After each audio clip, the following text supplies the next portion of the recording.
ఈరోజు నేను ఒక దగ్గరికి వెళ్తున్నాను. ఎక్కడికి వెళ్తున్నానంటే ఒకరిని మా ఇంటికి పిలుస్తున్నాను. ఎందుకంటే నాకు ఆడపిల్లలు లేరు కాబట్టి తననే ఒక ఆడపిల్లగా భావించి ఆమె దగ్గరికి వెళ్తున్నాను. ఎక్కడికి వెళ్తున్నానో మీరు చూడండి. వరలక్ష్మి వ్రతం రోజు మా ఇంటికి నువ్వే మొదటి ఆహ్వానం. ఆడపిల్ల లేని ఇళ్లలో కూడా అమ్మవారి ఆశీస్సులు కొలువై ఉండాలని అమ్మను తల్లిగా భావించి ఈ తాంబూలంతో ఆహ్వానిస్తున్నాను.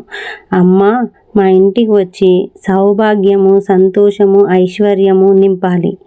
ప్రతి ఇంట నీ కరుణ, నీ ఆశీస్సులు ఉండాలి.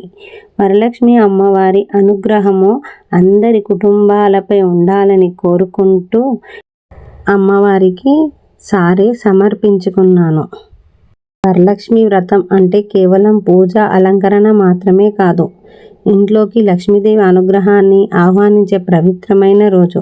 ముఖ్యంగా ఆడపిల్ల లేని ఇళ్లలో మా ఇంటికి అమ్మాయి రూపంలో ఎవరు వస్తారు అనే ఆలోచన వస్తుంది. అందుకే దుర్గమ్మ వారిని మన ఇంటి ఆడపడుచుగా భావించి పసుపు, కుంకుమ, తాంబూలం, పూలతో భక్తిగా ఆహ్వానిస్తున్నాను. శ్రావణ మాసం కదా, గుడి మొత్తం నిండిపోయింది ఆడవాళ్ళతోటి.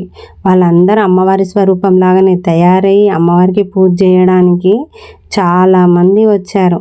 అమ్మవారిని చూస్తే మాత్రము చాలా చాలా బాగుంది. అమ్మ అయితే నా కోసమే ఎదురు చూస్తున్నట్టే అనిపించింది. నేను ఎప్పుడు వస్తానా అని ఎదురు చూస్తున్నట్టే అనిపించింది. ఇంకేంది, తాంబూలం సమర్పించుకొని అమ్మ నువ్వే మా వరలక్ష్మి వ్రతానికి నువ్వు ఆడపిల్లగా వచ్చి నా తాంబూలం తీసుకొని వెళ్ళమ్మా అని చెప్పాను. అమ్మవారు చూడండి ఎంత బాగుందో, అసలు చూస్తుంటే కళ్ళు నిండిపోయినాయి. ఈ వీడియో ఎలా అనిపించిందో చెప్పండి. అమ్మ దయ ఉంటే అన్నీ ఉన్నట్టే.